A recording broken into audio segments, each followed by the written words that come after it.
I'm just being brutally honest. Yeah, that's what we want, man. The personhood of Jesus was hard for me. As a male, as a male figure. God the Father, no problem. The Holy Spirit, absolutely 100%. Hey, welcome back to the Men of Iron podcast. This month on the podcast, we're talking all about your role in your family. So we've taken a week at a time and just delved into what it looks like to be a man, functioning well, functioning healthily in the roles that God has given to us. We just want to encourage you. You can check out the links in our description for some really great family-based resources from Men of Iron. You can also check out the links in our description for our merch shop. So if you want to support us, you can get involved in a group. You can click one of those links to one of those free resources, or you can buy our merch and support us with shirts and hats and anything else you want to see in our store. We encourage you to go check that out. Today, I am here with Patrick Meese on the pod. Patrick, why don't you introduce yourself so we know who we're listening to here? I'm Patrick Meese. I'm a 57-year-old, married for 34 years, 5 kids, 5 grandkids. I'm a therapist. I'm also a consultant. So that's me. All right. So you got the whole run of all the stuff, man. You know all the roles. I've earned all my gray hair. I love it. Today on the pod, we're going to dive deep, I think, into what it means to be a son. And over my experience of Men of Iron, we've actually bumped into some kind of rocky roads when we talk about being a son, because what we try to do is just represent biblically what it means to fill this role well. And probably in the most pointed way possible, what I can say is that the Bible actually says, children, obey your parents in the Lord, for this is good, and it will go well with you. There's actually a promise in the scriptures that if you honor your parents, it will go well with you, which is kind of rare in the Bible to have like a directly connected promise. But usually when we teach that or say that, it brings a lot of feelings out of people. Right. Because what I've found, and I've been blessed with a great dad. I have a really strong relationship with my father, and that's fantastic. It's not hard for me to wrap my head around it. But obviously that's not everybody's story. And if you guys are listening, there's guys in our audience listening that have great dads. There's guys in our audience that either don't know their dads or haven't had a great relationship with their dad. And the tricky thing about the biblical command is we are called to honor our parents regardless. And that's where we get into some bumpy roads. And if you're really if you're listening today and you're actively working through some of that stuff, it can make you feel some kind of way to be called to honor your dad. And at the same time, like if you've been blessed by your parents and you've enjoyed that relationship, that brings feelings out too. So one of the reasons I'm excited to have you on here, Patrick, is one, you have kind of the therapy experience. I'm sure you've worked with a lot of guys through those kinds of things. But you have a little bit of a story yourself. I do. I have a big story. Yeah. My story starts back when I was probably 8 years old. Okay. Yeah. Back in the day. So I'm one of 3 kids, the middle kid. Okay. Especially. And my story starts with a phone call to our kitchen. Oh, man. Back in the day when the phone lines were long and braided cords. Oh, yeah. And my mom answered the phone, and I watched her face kind of turn white. And what was happening was a woman from Florida, who my dad had was having an active affair with, called and let her know what was going on. So I'm in there in the kitchen watching this go down, watching my mom and dad and kind of that interaction. And I'll never forget it. And so I figured it out, obviously, what it was, what was going on, even as a young kid, 8 years old. I think you're 3rd grade, something like that. Yeah. And really just my heart broke for my mom. I was angry at my dad because he let me down. We grew up in a Catholic family where everything was, very regimented, very strict. And so he really let me down as a male role model. And, to keep the story short, over the next few years, our relationship got tense. My mom kind of somewhat parentified me, which means that she looked at me to fulfill some of the emotional role that my father would have held. My dad traveled internationally with Scott Paper. He'd be gone for months at a time. And so as we grew up and, there was more and more, this is a good story because my own rebellion against my father pushed back to the point where I found myself out of the house at 16 years old, on the street, living with friends and trying to find my way through school. over time, that really progressed, and there'd be I'd say long periods of time, 10 years at a pop, where I wouldn't hear from my dad. We wouldn't talk. My mom always tried to stay in touch to some degree, and I started my own family. Ended up having 5 kids, and began working professionally in my way up through. During that time, I would see my other 2 brothers and my family. They would be out on vacation, and I'd see it on Facebook, and it was hurtful. I'd say in my mid-30s, my mom came down with, I was working in burn trauma and doing things like that. My mom came down with ovarian cancer, which spread very quickly. And in our family, I was kind of the only person that had the skill set to take care of her. Loved my mom, took care of her, and just watched her die very quickly. During that time, I had become a Christian. I very consciously used that time to try to move back into relationship with my father, knowing that I was a father and I had my own kids, and understanding more what he was going through from a man's perspective. And so tried to move back into relationship with him. My mother died. She passed away.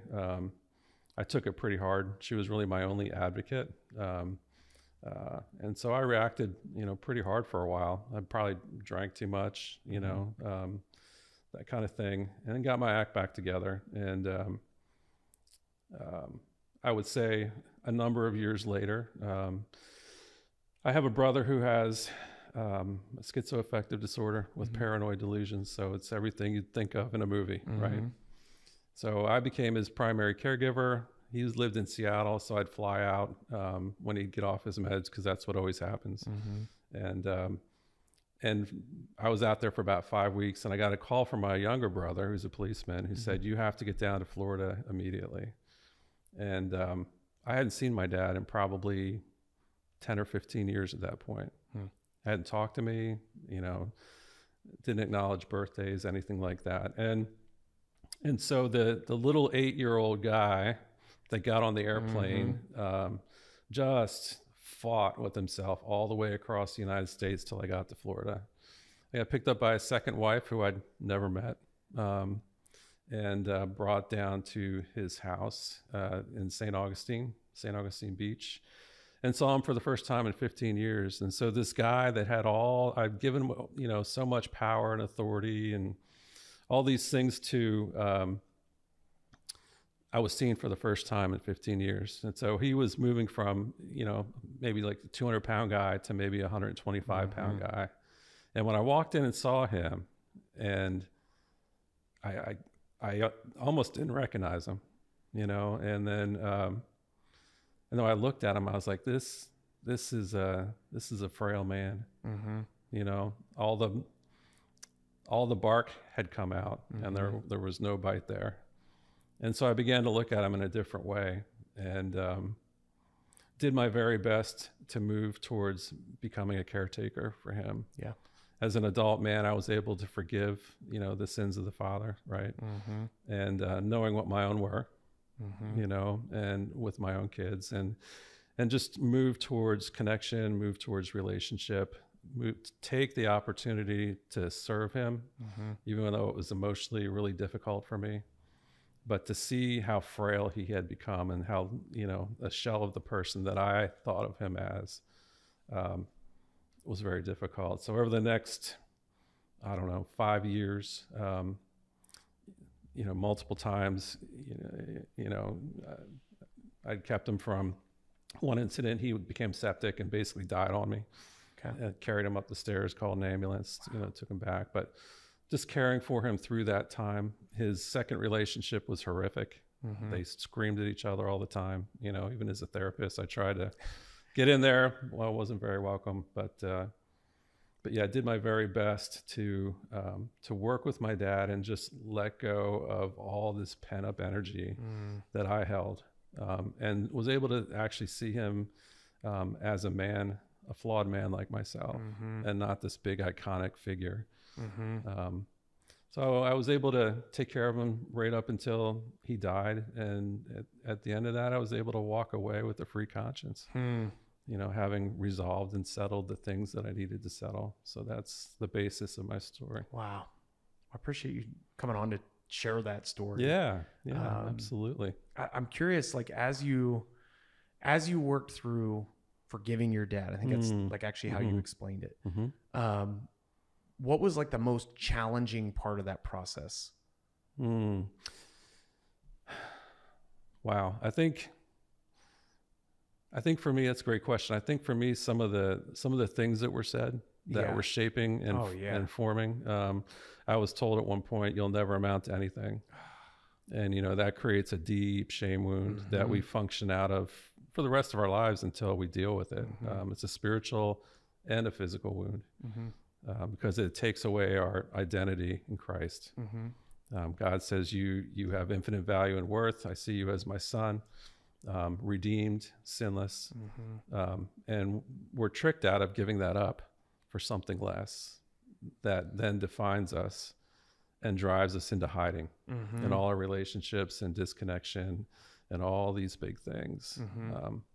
And so I think that was probably the first time I really pushed through my own shame wound, internal shame wound. That was the hardest thing to forgive because I suffered under it forever.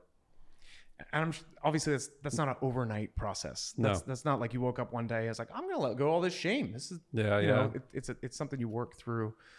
One of the things we've talked about in groups with Men of Iron specifically is, from the top, like your relationship with God colors a lot of your other relationships. Absolutely. But particularly with men, your relationship with your dad colors a lot of your other relationships. And you alluded to that a little bit, I think, earlier. Do you want to jump into that at all and dive into that and explain that? Yeah. This is a great question.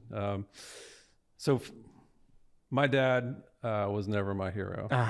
And because my dad wasn't my hero, I didn't have heroes. I didn't believe in heroes, right? I believed in myself, in my own strength. I can remember telling my dad when I was probably 12 or 13, "You have no power over me other than that which I give you."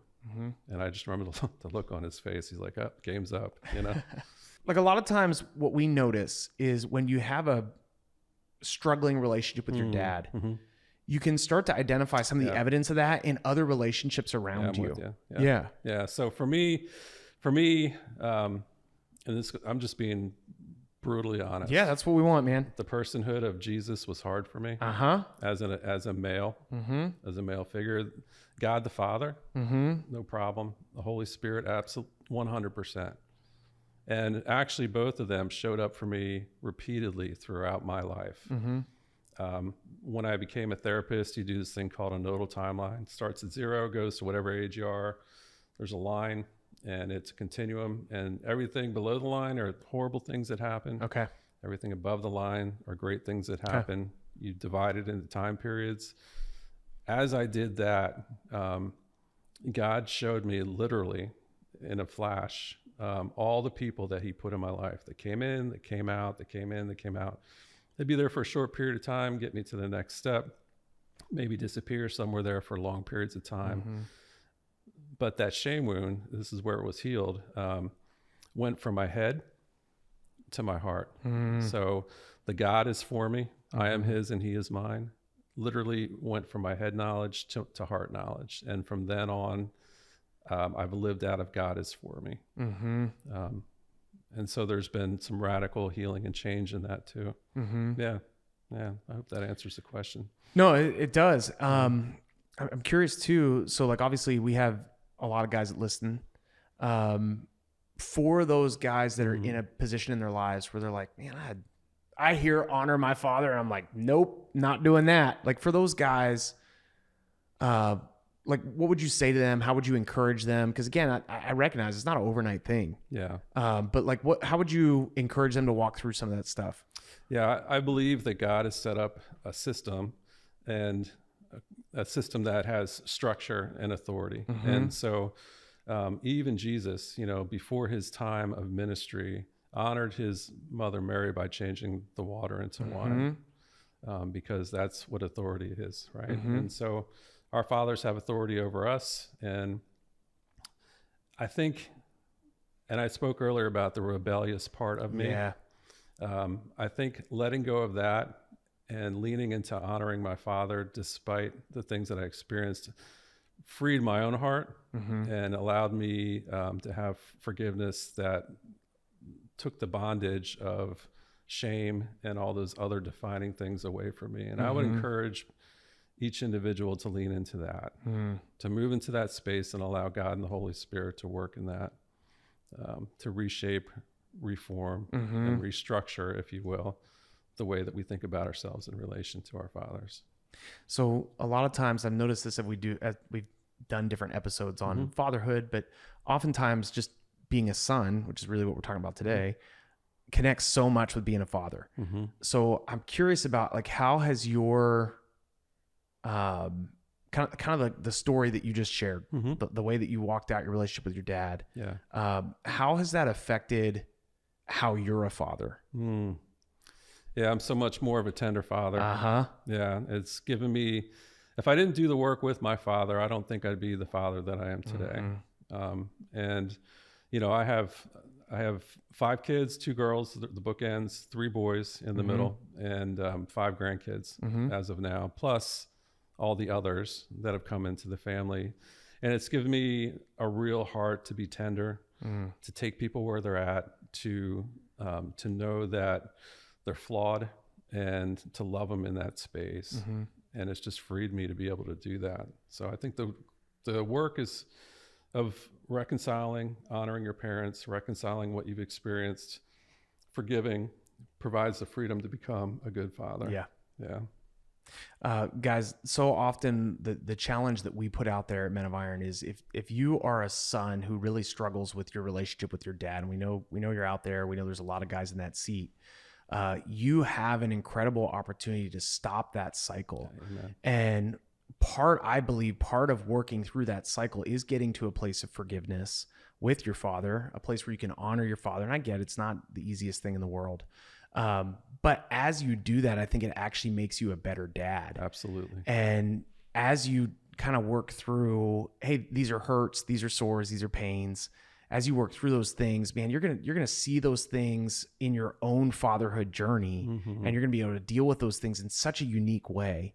And you have such unique power to stop that cycle. So I just want to encourage you, if you're listening today and you've been in a similar boat as Patrick, just know that you have the opportunity to stop the cycle of hurt and pain in your family that oftentimes goes for generations. It will repeat itself if it's not stopped. That's exactly it. Yep. And it's really only by God's grace that we have this opportunity to embrace the call that Christ has put on our lives to fully represent him and fully live like him. And it involves hard decisions. You're talking about a lot of hard decisions. And you kind of, you summed up, a 50-year journey. Yeah, 57-year journey.